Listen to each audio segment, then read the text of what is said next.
Here we have another case of liquid metal damage on an Acer Predator laptop. See the damage? I cannot point to the motherboard while looking at the camera. Right there. Right here and right here. He just laid out the roads. It looks worse when you look at it with the naked eye. But let me show you what's going on. We have liquid metal. Shorten out the 2 pins on this component along with this capacitor, going down and shorten out God knows what. Extends all the way here. And we're not done because we have more liquid metal here. Shorten out possibly all 4 pins along with 3 pins on this chip, along with this component, along with this what looks like a capacitor. All the way down. We're not done yet. That's a roadmap. All the way down. All the way down. Shorten out with this capacitor, both ends. All the way down. We have 2 components here. Shorten out.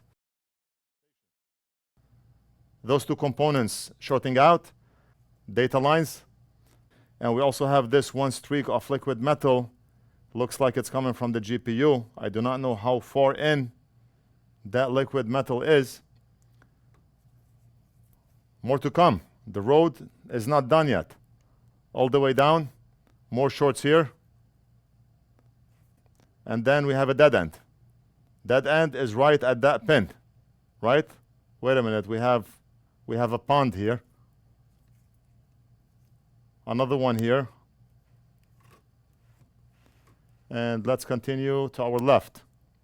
That road, you make a right if you're coming that way. Because if you make a left, dead end. You need to make a right. All the way.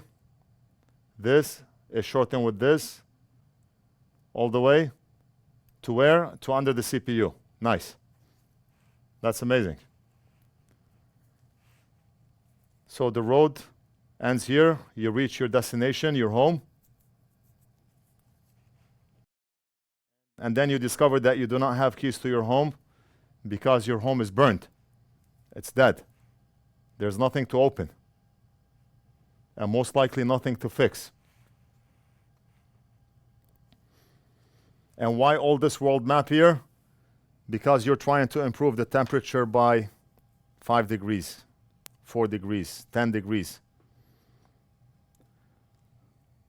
Liquid metal may be done by the factory, but this does not look factory. You do not apply that much liquid metal on a CPU. GPU does not have liquid metal, only the CPU, but that's insane. The amount of liquid metal that we have on this board is insane. Just stick to thermal paste and forget about liquid metal because you're not gaining much. The risk is high and the gain is low. Think smart. When the risks outweighs the gains, you do not do it.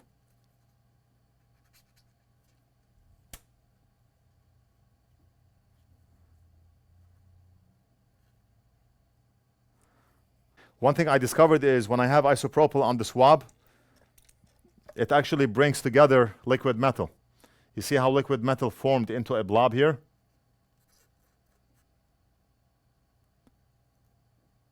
That's what I discovered. I'm not a chemist.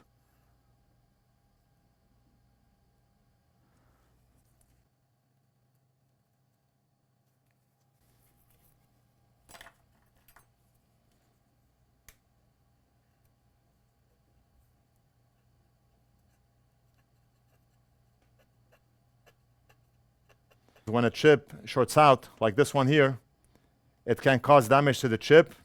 It can cause damage to anything that connects with the chip, whether it's on this side of the board or back side of the board.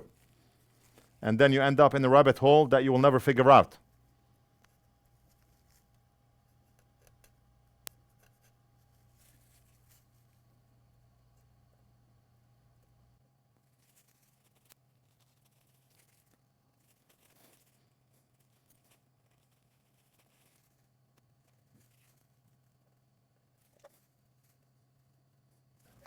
Some people go crazy with that stuff, liquid metal versus thermal paste.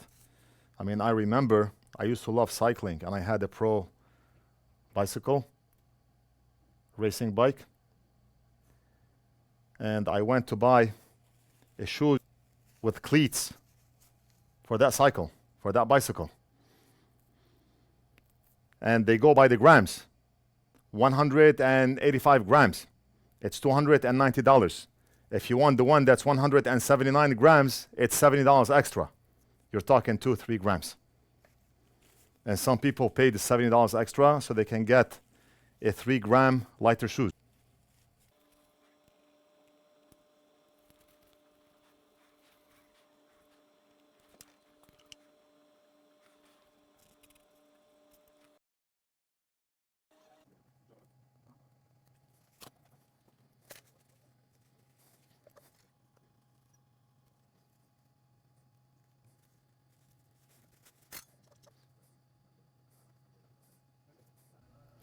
We do not want to push liquid metal to the CPU.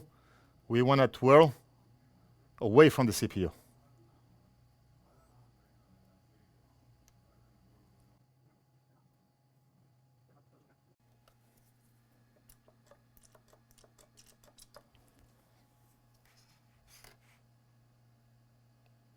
And that's the GPU right there.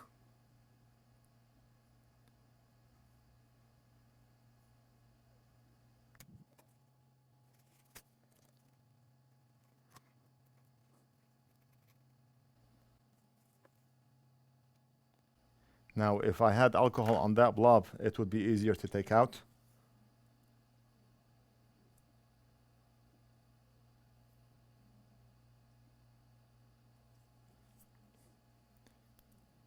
You can tell, look at how that blob is sticking on the swab. Why is liquid metal attracted to isopropyl? I don't know. We need the chemist to let us know.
Look at this.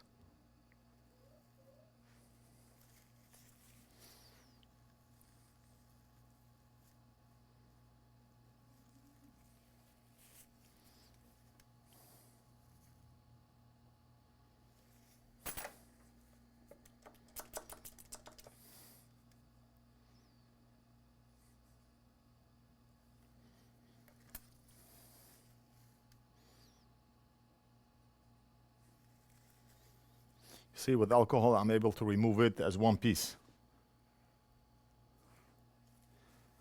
What I want to do is go over the edges of the GPU one more time.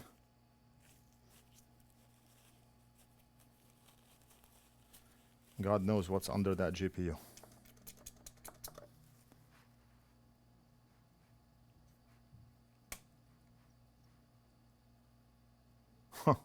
Look at this.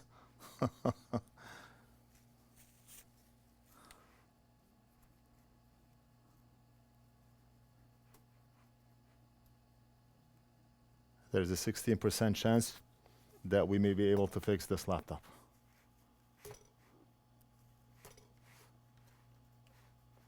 That's what my brain calculator is telling me.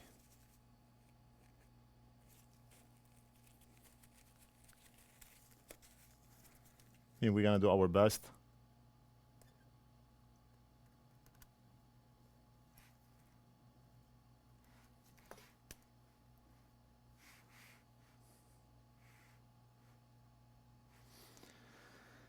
All right, so let's go over this one more time.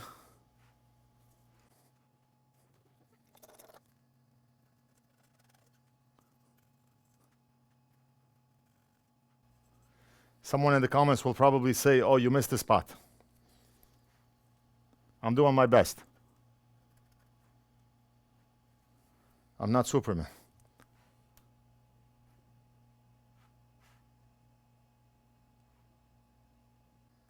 The person watching can probably see more than the person working on that board. It's like when you are watching a soccer match, you're watching the match on TV and you're like, oh, he should have passed it to that person. Pass it right, pass it left. But the person on the field, he does not see this. The player.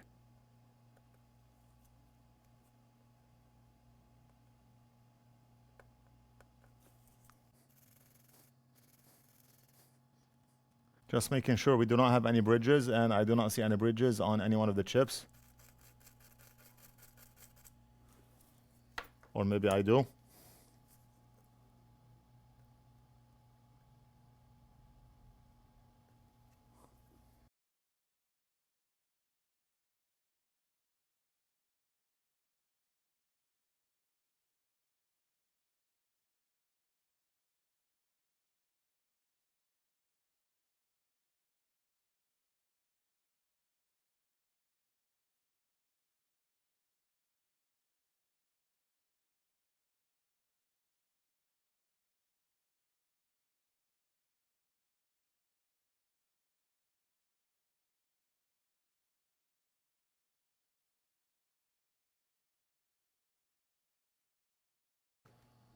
That component was weak because of liquid metal, so we're gonna resolder it. If liquid metal was under a BGA chip, a big BGA chip, then we do not bother because the risks outweighs the gains. If it's working, do not fix it. Otherwise, you may end up with a non-working device. That's if the risks outweighs the gains.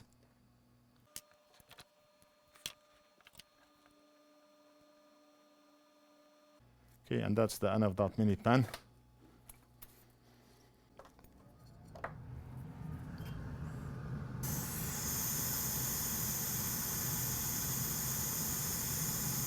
Okay, so I think solder is mixed with liquid metal. What we're gonna do is wick off solder plus liquid metal. Then we're gonna add a fresh layer of solder and try again.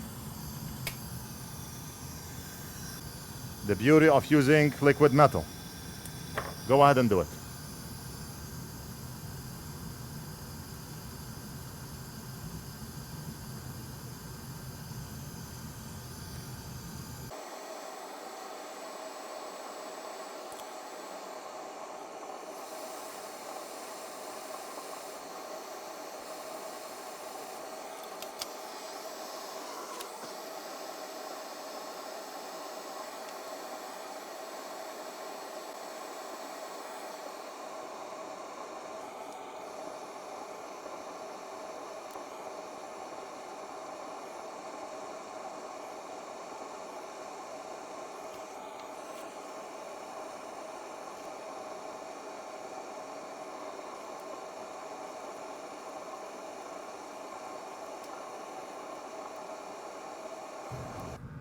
I may come back to this tomorrow and maybe find more areas with liquid metal, but for now I think we're good. I do not think I missed any bridges.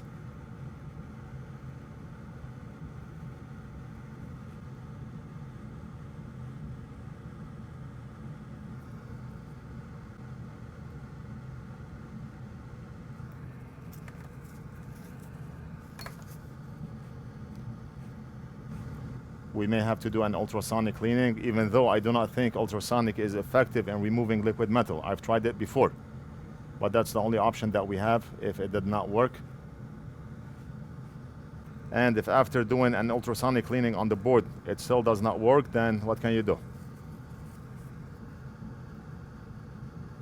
We gave that board enough of our time.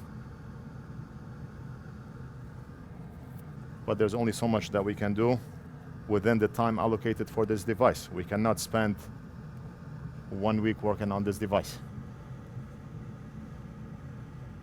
We have piles and piles of stuff that we need to get done, and we have to be efficient. If something is going to take a lot of our time without seeing light at the end of the tunnel, then we send it back. If we do see light at the end of the tunnel, then it's worth it to spend the time.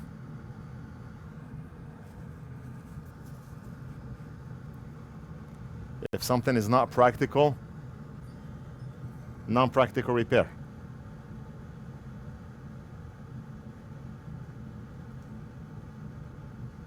If somebody out there want to do it, by all means.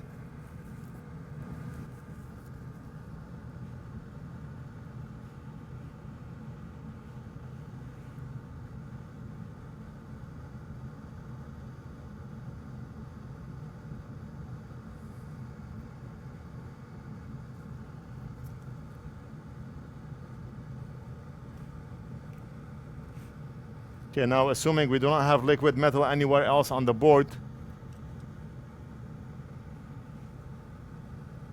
I think we removed all liquid metal off the board.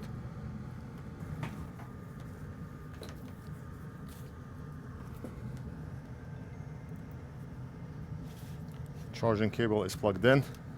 We do not have the heatsink on, but we should see something, at least a light or an initial fan spin or keyboard backlight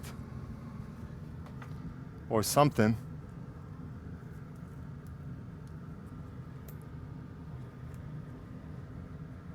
And of course I see nothing. Why am I not surprised? So right now the weird thing is I'm not seeing any heat spots anywhere on the board. Nowhere. Is the charger even working?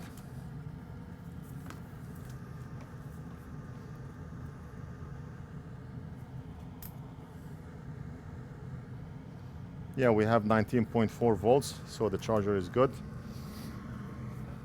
The charging cable is plugged in right here at the connector.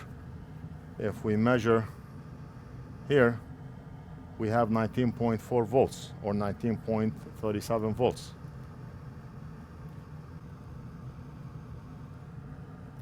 And we have 19.37 volts here. So we know that we do not have a short circuit, otherwise we would have read a 0 at this current sense resistor. We have 19.37. That's our GPU right here. We cleaned around it. That's our CPU. They are totally off. That's the charging cable.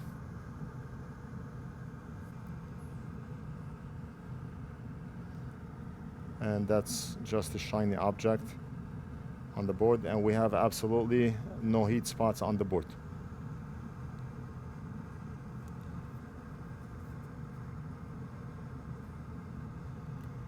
That's metal, the shiny stuff.